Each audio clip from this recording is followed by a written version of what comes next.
Esmu Andris Grīnfelds, pašreizējais Latvijas un Baltijas čempions. Šī gada sezona 2013. ir bijusi diezgan veiksmīga.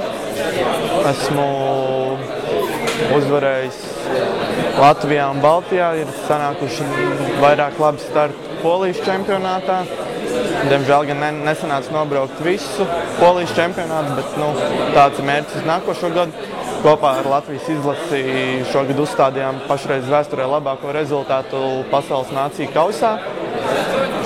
Un ceru, ka viss attīstīsies. Tieši nākošajam gadam mērķi, protams, lēnām top un viss atkarīgs no tā, kā pa ziemu viss izvērtīsies, bet, protams, tie būs Latvijas un Baltijas čempionāti, iespējams tāpat Polija, Eiropas čempionāti un beigās, protams, ir arī izlasi jāizstāv valsts vārds arī nāciju kausā.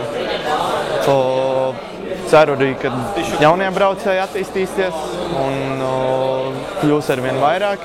Tāpēc novēlu arī viņiem visu to labāko un lai cīnās, ņemās, darās un cenšas tikt līdz tai augšā, lai mūsu valstī ir motosportā nākotne tieši triālā.